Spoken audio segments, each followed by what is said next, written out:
Good morning लफू। तो बच्चों, अब तक आपने मेरे साथ 6 पार्ट देखे किसके, जियोग्राफी के। तो अब हम समझने की कोशिश करेंगे।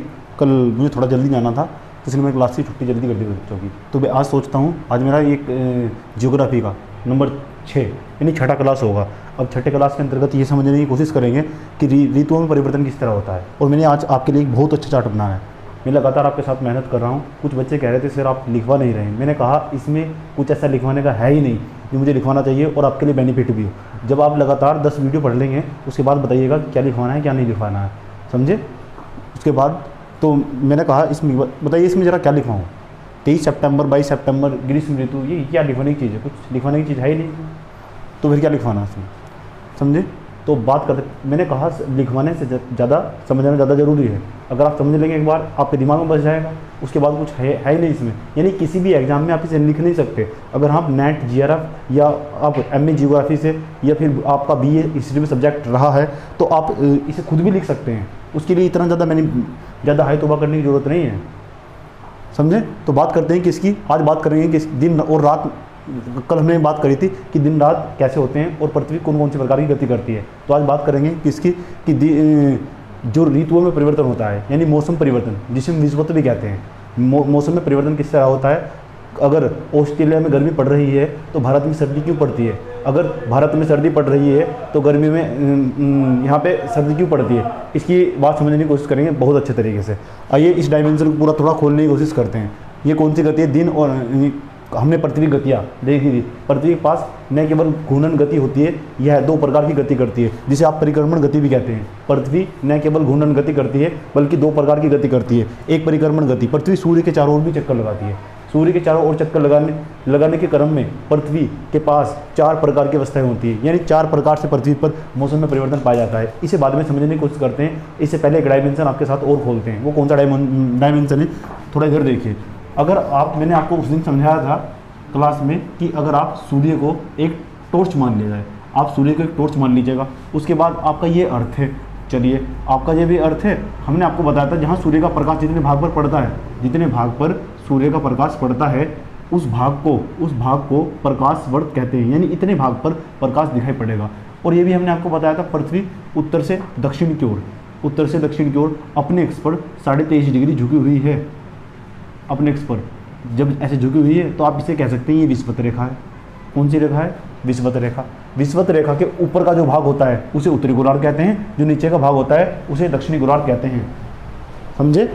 मैंने कहा जो विषुवत रेखा के ऊपर का उत्तर वाला भाग होता है उसे उत्तरी गोलार्ध और नीचे का जो भाग होता है उसे दक्षिणी गोलार्ध कहते हैं। उत्तर के भाग में आप देखिएगा ये जो आपको प्रकाश वर्ष दिखाई देता है, प्रकाश वर्ष पर ये सेमी सर्कल प्रकाश वर्ष, इतने भाग पर दिन और इतने भाग पर रात होगी। ये 12 घंटे वाला बाद ये भाग जो आप देख रहे हैं 12 घंटे बाद घूम कर इधर जाएगा और ये भाग घूम कर इधर चला जाएगा। जब ऐसा होगा तो आप ऐसे कह सकते हैं इतने भाग पर। आप देखिए इधर देखिए, ध्यान से देखिए, उत्तरी गोलार्ध में थोड़ा ध्यान से देखिए। उत्तरी गोलार्ध में यानी आप ऐसे कह सकते हैं, अगर आप उत्तरी गोलार्ध में देखते हैं ऐसे कह सकते हैं यहाँ दिन की अवधि दिखाई पड़ती है। देखिए दिन की जो अवधि दिखाई पड़ती है इधर, अगर आप दिन की अवधि देखेंगे, एक मिनट रुकिए, अगर आप देखेंगे दिन की अवधि, इसको ऐसे बनाइए। इसको जब ऐसे बनाते हैं देखिए दिन की अवधि, इधर देखिए, इधर तो इतने भाग पर दिन होगा इतने भाग पर रात, यानी आप ऐसे कह सकते हैं उत्तर में देखिए, यानी उत्तरी गोलार्ध में, पृथ्वी के उत्तरी गोलार्ध में इधर के भाग में दिन की अवधि लंबी और रात की अवधि छोटी होगी। इधर देखिए दिन की अवधि लंबी और रात की अवधि छोटी। और जैसे जैसे उत्तरी गोलार्ध में जाते हैं तो दिन की अवधि में भी अंतर पाया जाता है, यानी दिन छोटा होने लगता है उत्तरी गोलार्ध में उत्तर की ओर जाने पर, और उत्तरी गोलार्ध में उत्तर की ओर जाने पर दिन की अवधि में अंतर दिखाई पड़ता है। लेकिन आप ऐसे कह सकते हैं उत्तरी गोलार्ध में इस टाइम देखिए आप, रात छोटी और दिन बड़े, ऐसे कह सकते हैं आप। ये मैंने कहा था, ये आपको समझना होगा सूर्य को अगर एक टॉर्च मान लिया जाए, ये आपका सन है यानी सूर्य है, इसके टॉर्च मान लिया जाए, तो आप ऐसे कह सकते हैं कि अगर इसे प्रकाश वर्त माना जाए, ये विषुवत रेखा है आपकी, इसे 0 डिग्री इक्वेटर या भूमध्य रेखा भी कहते हैं। इसके उत्तर का जो भाग होता है उसे उत्तर का जो भाग आपको दिखाई पड़ रहा है, ये वाला भाग जो आप देख रहे हैं, उत्तर का जो भाग दिखाई पड़ रहा है, इसे उत्तरी गोलार्ध कहते हैं। उत्तरी गोलार्ध में अगर इसे ये प्रकाश वर्त है आपका, आप देखिएगा ये विषुवत रेखा है, विषुवत रेखा पे इधर देखिए, इधर वाला भाग ज़्यादा, ये लाइन आपको ज़्यादा बड़ी दिखाई दे रही होगी, आप ऐसे कह सकते हैं ये भाग घूमकर इधर आ जाएगा, ये भी भाग इधर आ जाएगा घूमकर, तो ये भाग इधर जाएगा, ऐसे कह सकते हैं आप। यहाँ दिन की अवधि बड़ी और रात की अवधि छोटी पाई जाती है। दिन यानी दिन ज़्यादा बड़ा होगा और रात छोटी होगी, दिन बड़ा रात छोटी, दिन बड़ा रात छोटी, दिन बड़ा रात छोटी, समझे। तो हमने कहा पृथ्वी एक ही केवल घूर्णन गति नहीं करती, पृथ्वी दूसरे प्रकार की गति भी करती है, जिसे परिक्रमण गति कहते हैं। परिक्रमण गति मतलब सूर्य के चारों ओर की गति जो करती है उसे परिक्रमण गति कहते हैं। और इसके कारण ही पृथ्वी पर ऋतुओं में परिवर्तन आता है, यानी मौसम में परिवर्तन है, मौसम बदल जाता है, पृथ्वी के अलग अलग भाग पर अलग अलग मौसम पाया जाता है। और इसके ऋतुओं में परिवर्तन की 4 अवस्थाएं पाई जाती है, और 4 की 4 अवस्थाएं आपको याद रखनी है और समझनी में कौन सी किस तरह का यहाँ से प्रश्न बनने वाला है वो मैं आपको बताऊंगा। इसके बाद मुझे एक चैप्टर और पढ़ाना है जिसे टाइड या जवार कहते हैं, उसके इसके डायरेक्ट बाद ही आएगा चैप्टर। उसके बाद यूपीएससी में पीसीएस में जितने भी पर्सन आए, चाहे वो यूपीएससी का एग्जाम हो, पीसीएस का एग्जाम हो, या वनडे एग्जाम हो, या छोटे मोटे जितने भी आपके एग्जाम हो वगैरह वगैरह, उससे संबंधित जितने पर्सन होंगे आप हल करने की स्थिति में होंगे, समझे। तो बात करते हैं कि इसकी ऋतुओं में परिवर्तन की, यानी ऋतुओं में परिवर्तन कैसे पाया जाता है। अगर आप लिखना चाहते हैं तो आज लिख सकते हैं, फिर बोलेंगे आप किससे लिखवाते नहीं है, आप हेडिंग बनाइए ऋतु परिवर्तन। आप इसी में लिखिए पृथ्वी न केवल अपने अक्ष पर घूमती है। पता है इसमें क्या लिखवाने का है, पृथ्वी न केवल, पृथ्वी देख रहे हैं आप, ये पृथ्वी न केवल अपने अक्ष पर घूमती है बल्कि सूर्य के चारों ओर भी घूमती है। इसमें क्या लिखने का है, समझे। पृथ्वी न सिर्फ अपने अक्ष पर घूमती है बल्कि सूर्य के चारों ओर भी परिक्रमा करती है, सूर्य के चारों ओर भी परिक्रमा करती है। लिख लिया आपने। पृथ्वी की सूर्य के सापेक्ष स्थिति बदलती रहती है। जो पृथ्वी देखते हैं आप, इसकी सूर्य के सापेक्ष स्थिति लगातार बदलती रहती है। अभी पृथ्वी यहाँ है, 23 सितंबर को यहाँ चली आएगी, और इसके बाद देखिएगा 22 दिसंबर को यहाँ, और 21 मार्च को यहाँ चली आएगी। यानी पृथ्वी की जो स्थिति है सूर्य के सापेक्ष, सूर्य अगर आप सूर्य को एक जगह स्थित मान लें, लेकिन सूर्य स्थित नहीं है, सूर्य भी आकाशगंगा की दूसरी भुजा में घूम रहा है, ये हम आपको पहले बता चुके हैं, समझे। लेकिन आप सूर्य को स्थिर मान लें की जगह, तो आप ऐसे कह सकते हैं पृथ्वी सूर्य के चारों ओर लगातार घूमती रहती है। इस प्रकार की पृथ्वी की गति परिक्रमण गति या दैनिक गति नहीं कह सकते, लेकिन परिभ्रमण गति भी कह सकते हैं, परिक्रमण गति या परिभ्रमण गति कह सकते हैं, समझे। वार्षिक गति भी कहते हैं इस प्रकार की गति, क्योंकि यह पृथ्वी जब सूर्य के चारों ओर घूमती है तो 365 दिन लेती है। कितने? 365 दिन। वो हमने आपको बताया था, लगभग 365 दिन 5 घंटे 48 मिनट और 46 सेकंड का समय लगता है। और जो उसके बाद जो समय बच जाता है, ये समय जुड़ कर एक 366 दिन का वर्ष बनाता है, जिसे आप लीप ईयर्स या लीप वर्ष कहते हैं। जो एक्स्ट्रा समय दिन, एक साल में तो 365 दिन होते हैं, ये 5 घंटे 48 मिनट 46 सेकंड ये कहाँ चले जाते हैं। ये सब मिलकर पूरे 4 साल बाद एक वर्ष और बन जाता है, जिसे लीप ईयर यानी लीप वर्ष कहते हैं। वो अभी कभी बात करेंगे बाद में, सिर्फ आज भूगोल की बात करेंगे, और भूगोल में समझने की बात करेंगे कि किस तरह पृथ्वी सूर्य के चारों ओर चक्कर लगाते समय पृथ्वी के अलग भागों पर मौसम में परिवर्तन किस तरह पाया जाता है।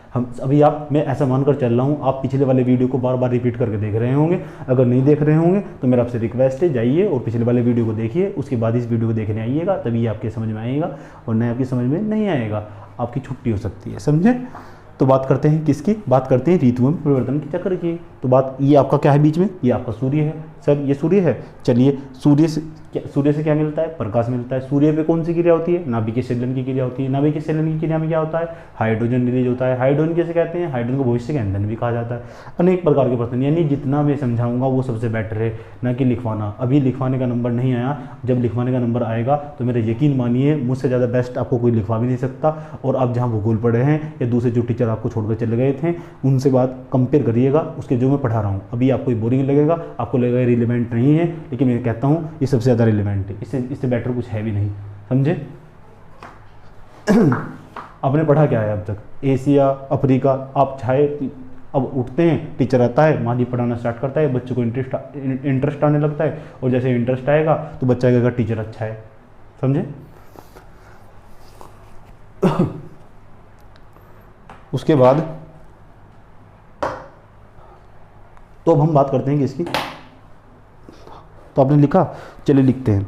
पृथ्वी के परिक्रमण में मुख्य 4 अवस्थाएं होती है। पृथ्वी के परिक्रमण में मुख्य 4 अवस्थाएं होती है। कितनी अवस्थाएं? 4 अवस्थाएं होती हैं। उसके बाद चलिए ये समझ लेते हैं। आप ये अपनी कॉपी में डायग्राम बनाइएगा। जब आप इतना जितना मैंने लिखवाया है उसके बाद अपनी जो कॉपी है आपके अपने नोट्स हैं उसमें इस तरह का डायग्राम बनाइएगा। और जैसे ये डायग्राम बनाएंगे उसके बाद आइए समझ लेते हैं क्या क्या होने वाला है। ये क्या है आपका? सूर्य। ये क्या जा रही है? सूर्य की किरणें। ये क्या है? ये सूर्य की किरणें। ये भी सूर्य की किरणें, ये भी सूर्य की किरणें। दिखाई तो दे रहा होगा ना? सूर्य की किरणें, ये भी सूर्य की किरणें और ये भी सूर्य की किरणें और ये भी सूर्य की किरणें, ये भी सूर्य की किरणें। ये क्या है? पृथ्वी पृथ्वी पृथ्वी पृथ्वी। यानी मैंने कहा पृथ्वी सूर्य के चारों ओर घूम रही है और आपको पृथ्वी की 4 अवस्थाओं को स्टडी करना है, 4 अवस्थाओं को। और ये भी आपको पता होना चाहिए पृथ्वी जब सूर्य के चारों ओर घूमती है उसमें 365 दिन यानी लगभग वार्षिक गति भी कह सकते हैं, परिक्रमण गति के साथ साथ इसमें 365 दिन का समय लगता है। और 365 दिन के अंतराल आपको पता होना चाहिए। 365 दिन में लगभग 12 महीने होते हैं और 12 महीने में आपको नाम भी पता होना चाहिए। एक आप कैसे भूल सकते हैं सितंबर का महीना, कैसे भूल सकते हैं आप जून का महीना, आप कैसे भूल सकते हैं दिसंबर का महीना, आप कैसे भूल सकते हैं मार्च का महीना। ऐसा क्यों? अलग अलग दिन अलग अलग घटनाएं घटी थी, लेकिन बाद में कभी और कभी। अभी बात करते हैं किसकी? आप आज तेरी भूगोल की बात करेंगे, भूगोल से संबंधित कुछ बातें करेंगे। एक बच्चे ने कमेंट किया था, मैं कमेंट पढ़ रहा था कि सर आप एडवांस बात ज़्यादा करते हैं, लेकिन मेरा यकीन मानिए जो पढ़ने की एक पॉलिसी होती है मैं उसके ही तहत पढ़ाता हूँ। बेटा जिस टाइम आप पैदा हुए होंगे मैं उस वर्ष से ट्यूशन पढ़ा रहा हूँ, समझ में आया?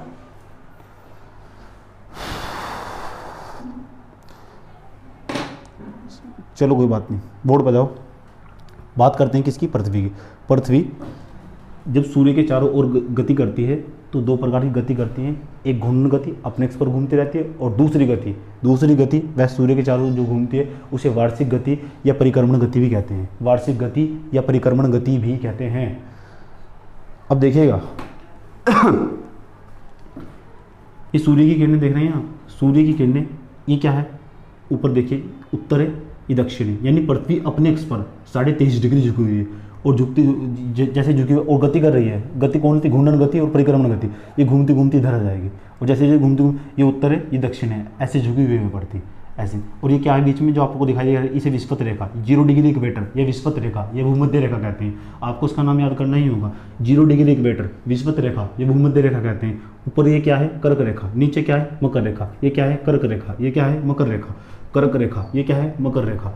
समझे? 23.5 डिग्री उत्तरी अक्षांश भी कह सकते हैं आपको। आप इसे कल भी बताया था, 23.5 डिग्री उत्तरी अक्षांश, उत्तर में है ना, ये उत्तर वाला भाग आप इसे कह सकते हैं उत्तरी गोलार्ध। निचले वाला जो भाग दिखाई पड़ता है ये विस्पत रेखा के निचले वाला भाग 0 डिग्री। ये तो आपका 0 डिग्री इक्वेटर है। 0 यानी विस्पत रेखा के नीचे के भाग को आप दक्षिणी गोलार्ध भी कह सकते हैं। ये आपका उत्तरी गोलार्ध, दक्षिणी गोलार्ध, उत्तरी गोलार्ध, दक्षिणी गोलार्ध, उत्तरी गोलार्ध, दक्षिणी गोलार्ध। समझ रहे हैं आप? उत्तरी गोलार्ध और कौन था? दक्षिणी गोलार्ध। अब देखिए जब सूर्य की किरणें इधर, पहले से समझिए आप इधर साइड में, जब सूर्य की किरणें 21 जून को समझिएगा अच्छे तरीके से। 21 जून को सूर्य की किरणें, 21 जून को देखिए, 21 जून है, 21 जून को आपने सुना होगा। देखिए 21 जून को ना सूर्य की किरणें कौन सी रेखा पर लंबवत पड़ रही है? कर्क रेखा पर। कर्क रेखा पर 21 जून को देखिए सूर्य की किरणें लंबवत पड़ रही है। और जैसे ही सूर्य की किरणें लंबवत पड़ रही होगी आप देखिएगा इधर,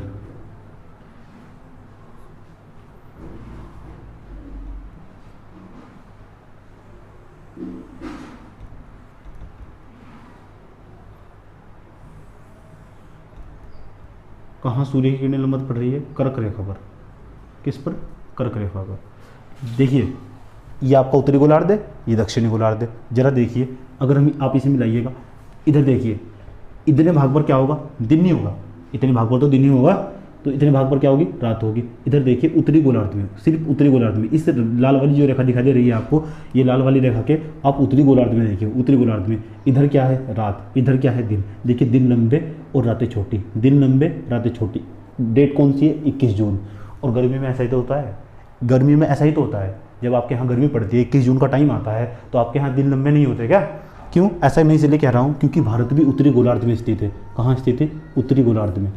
भारत भी उत्तरी गोलार्ध में स्थित है। उत्तरी गोलार्ध में स्थित होने के कारण, और भारत जो कर्क रेखा है भारत के बिल्कुल बीचों बीच से होकर गुजरती है। और 21 जून के टाइम में जब आप इस सूर्य की किरणें देखिए, यहाँ रात छोटी और दिन लंबे, रात छोटी और दिन लंबे।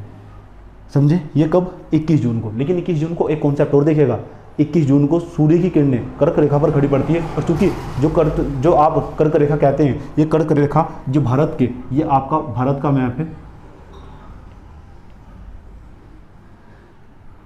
कर्क रेखा भारत के लगभग 8 राज्यों से होकर गुजरती है। ये आपकी कर्क रेखा है, आपने भी देखा होगा अगर आपके पास मैप है। तो मैं आपसे बार बार रिक्वेस्ट करता हूँ कि आप जाइए एक भूगोल, जब आपका पहले क्लास का इंट्रोडक्शन हुआ था उसके अंतर्गत समझाया गया था कि आपको कौन कौन सी बुक लेनी होगी, कौन कौन सी बुक लेनी होगी, कौन कौन सा मैप लेना होगा। आप एक ऑक्सफोर्ड का मैप अपने जहाँ आप बैठ कर पढ़ते हैं वहाँ एक ऑक्सफोर्ड का मैप रखिए। आपके घर में 4 मानचित्र होने चाहिए, भौतिक मानचित्र और राजनीतिक मानचित्र। भौतिक और राजनीतिक मानचित्र दोनों के दोनों आपके कमरे में सामने टंगे होने चाहिए, जहाँ पर स्टडी टेबल पर आपके सामने, ताकि आपकी बार बार नज़र पड़ती रहे। इसलिए मैं कह रहा हूँ आपको, कर्क रेखा भारत के कितने राज्यों से 8 राज्यों से होकर गुजरती है। जब सूर्य की किरणें कर्क रेखा पर खड़ी पड़ती होगी, उत्तरी गोलार्ध में खड़ी पड़ती होगी, तो व्यक्ति की जो परछाई है वो भी छोटी दिखाई देने लगती है। क्यों? क्योंकि सूर्य की किरणें, आप देखिए सूर्य जब आपके सिर पर चला आएगा तो आपकी जो परछाई होगी वह धीरे धीरे छोटी होनी दिखाई स्टार्ट, यानी आपकी परछाई पूर्ण रूप से खत्म हो जाती है, जिसे आप दोपहर कहते हैं, दोपहर यानी आफ्टरनून, दैट मीन्स आफ्टरनून। अब देखिए 21 जून के बाद जुलाई आएगा आपका, जुलाई के बाद आपका। लेकिन देखिए जैसे आप जो देश उत्तरी गोलार्ध में 21 जून के समय जो देश उत्तरी गोलार्ध में बसे होंगे, उस टाइम वहाँ पर क्या हो रहा होगा, उस टाइम वहाँ पर आप ऐसे कह सकते हैं वहाँ रातें छोटी और दिन लंबे हो रहे होंगे, रातें छोटी और दिन लंबे हो रहे होंगे जो देश उत्तरी गोलार्ध में बसे हैं। एक एग्जाम्पल दिया है, उदाहरण भारत भी उत्तरी गोलार्ध में बसा है, वहाँ दिन की अवधि कैसी होगी, लंबी। कब? 21 जून को। इसलिए 21 जून वाले दिन को हम ग्रीष्म ऋतु के नाम से जानते हैं। कौन सी ऋतु? ग्रीष्म ऋतु, यानी गर्मियों का समय आने लगता है।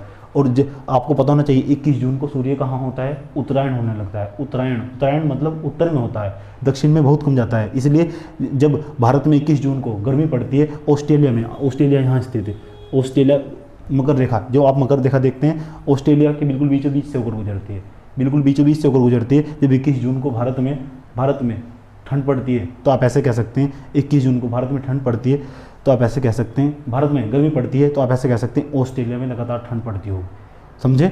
देखिए नीचे दक्षिणी गोलार्ध में आइए, जैसे आप दक्षिणी गोलार्ध में आएंगे, दक्षिणी गोलार्ध में देखिएगा, यहाँ देखिए दिन कितने छोटे और रातें कितनी लंबी होती है, दिन कितने छोटे और रातें कितनी लंबी होती है। और जब रात लंबी होगी तो समझाइए ठंड की मात्रा लगातार बढ़ती चली जाएगी। ये आपने अपने दैनिक जीवन में भी अनुभव किया होगा। समझे? आइए आप इधर आते हैं, इस 21 सितंबर की जो डेट है, 23 सितंबर की डेट है, ये अभी आपको याद रखनी है।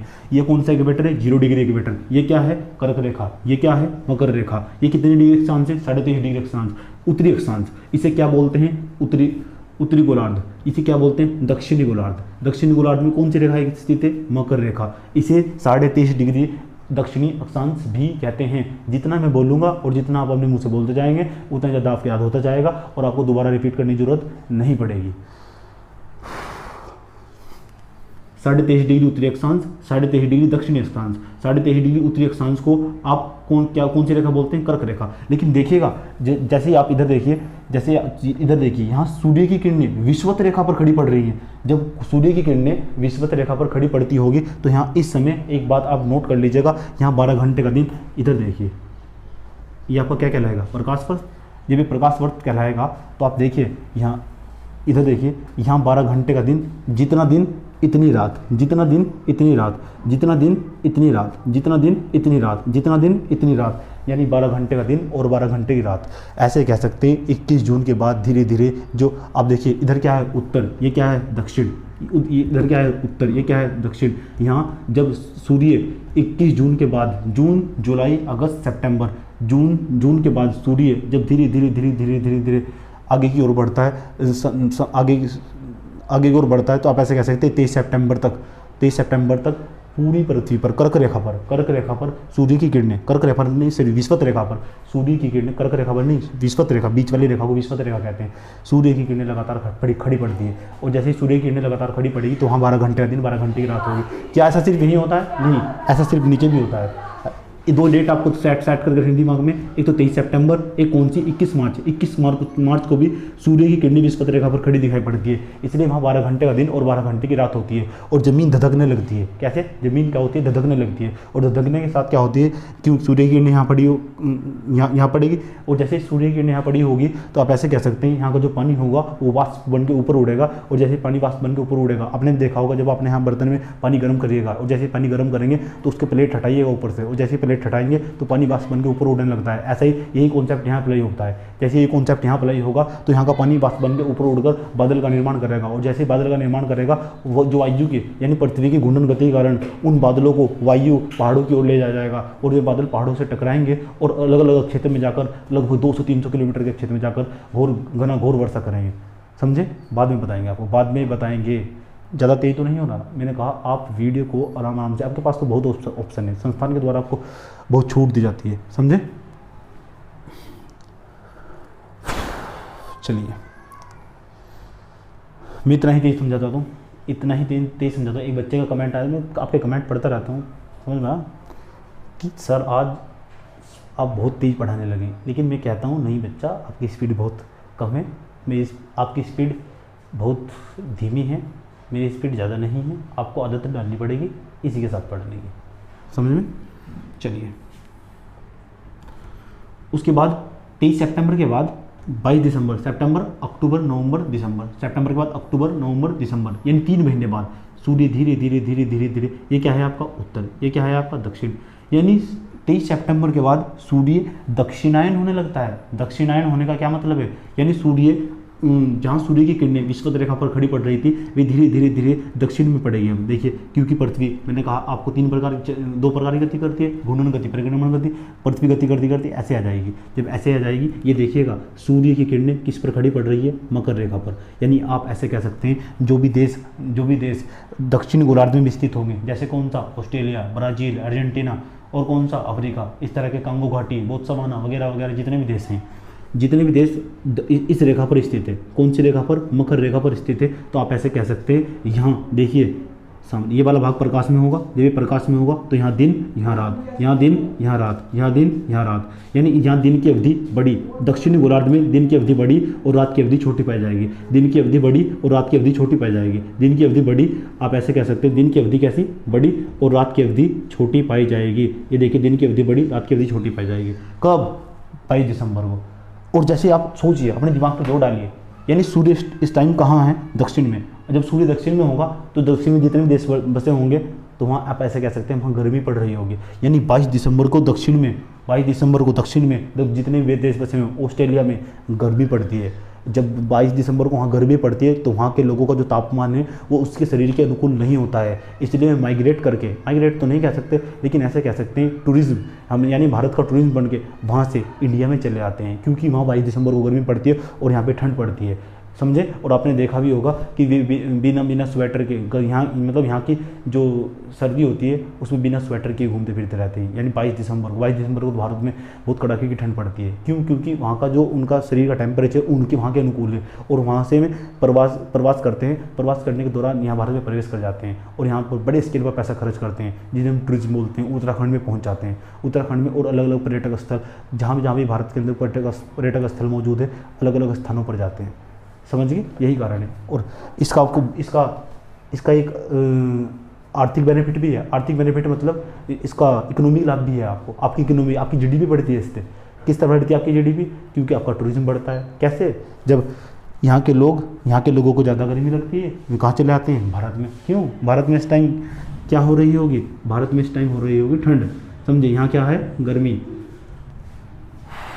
चलिए अब बताओ, 22 दिसंबर को भारत में क्या पड़ती है? ठंड। भारत कौन सा देश है? उत्तरी गोलार्ध का देश है।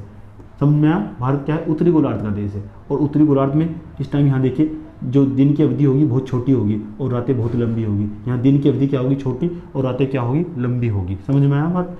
आइए धीरे धीरे 22 दिसंबर के बाद दिसंबर के बाद जनवरी, फरवरी और मार्च, जनवरी, फरवरी और मार्च, धीरे धीरे धीरे धीरे जो सूर्य की किरणें हैं वे विषुवत रेखा पर खड़ी दिखाई पड़ती है। और जैसे ही सूर्य की किरणें विषुवत रेखा पर खड़ी दिखाई पड़ती है तो आप ऐसे कह सकते हैं, अभी थोड़ी देर पहले मैंने आपको बताया था, तो ऐसे कह सकते हैं इस टाइम, इस वक्त जो सूर्य की किरणें जब विषुवत रेखा पर खड़ी दिखाई पड़ती है तो यहाँ पर 12 घंटे का दिन और 12 घंटे की रात पाई जाती है।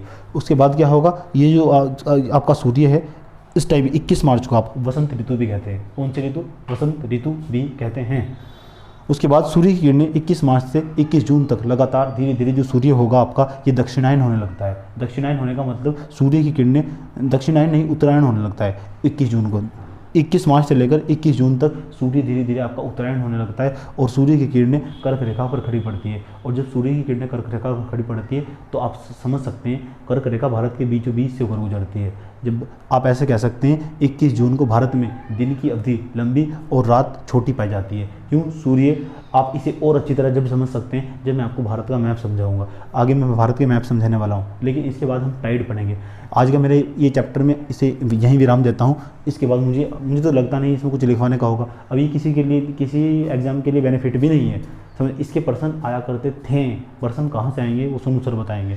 मैंने कहा भूगोल वो नहीं जो आप पढ़ते हैं और आपके टीचर पढ़ाते हैं, समझ। भूगोल वो है जो मैं पढ़ाता हूँ, समझ में आया। अभी तो सर आपको बताएंगे कि प्रश्न कहाँ से आते हैं और कहाँ से आ रहे हैं और इसका जो एक परिधि है प्रश्न आने की, इसका परिमाप पैरामीटर इसका क्या है, क्वेश्चन आजकल कहाँ से टच कर रहा है, इस तरह के प्रश्न आया करते थे। लेकिन इसको पढ़ना जरूरी है ताकि आप आगे का भूगोल समझ सके, समझ में आया। तो आज के एपिसोड में आपके लिए इतना ही। तो आपकी हमारी मुलाकात होगी कब जब हम जवार के बारे में पढ़ रहे होंगे, सूर्य ग्रहण, चंद्र ग्रहण। मेरी यकीन मानिए ना तो आपको याद करने की जरूरत पड़ेगी, आप मेरे वीडियो को 2 से 3 बार देखिए। 2 से 3 बार देखने के बाद मुझे आपको किसी नोट्स की आवश्यकता नहीं पड़ेगी। बस आप एक नोट्स बनाकर रख लीजिएगा, उसे बार बार रिपीट करिएगा। उसके बेस्ट कुछ भी नहीं हो सकता, ना ही कोई आपको किताब की आवश्यकता पड़ेगी। आप चाहे तो एक साथ में कोई भी किताब पढ़ सकते हैं, कोई भी मार्केट में जो भी अवेलेबल हो। जो भी मैं टॉपिक पढ़ा रहा हूँ उसे जाइए और किताब खोलिए, उसमें उसे ध्यान से पढ़िए। इससे बाहर आपका कुछ भी नहीं जाएगा, आप भली भांति समझ जाएंगे। यानी किताब पढ़ने की आपको ज़्यादा आवश्यकता नहीं है। अगर आप चाहे तो एक किताब पढ़ सकते हैं, कोई भी एक किताब लीजिए, मार्केट में सारी किताब अवेलेबल है, कोई भी उठाइए, एक किताब उठाइए और ले लीजिए। आज के एपिसोड में ध्यान रखते हैं, कल आपकी हमारी मुलाकात होगी। इजाज़त दीजिए, धन्यवाद। इसके बाद आपके जो संस्थान, जिस संस्थान से आप जुड़े हुए हैं, उसके द्वारा ये भी बताया जाएगा कि मेरे द्वारा ही आपको साइंस एंड टेक्नोलॉजी यानी विज्ञान और प्रौद्योगिकी विषय पढ़ाया जाएगा। जैसे विज्ञान में प्रौद्योगिकी विषय आपका ये 40 से 45 घंटे का प्रोग्राम होता है। 40 से 45 घंटे में आपका विज्ञान प्रौद्योगिकी पूरा समाप्त कर दूँगा। आज के चलिए वो बात संस्थान से बात करी जाएगी। तो आज के एपिसोड में इतना रखते हैं, इजाज़त दीजिए, धन्यवाद। पढ़ते रहिए, जय हिंद।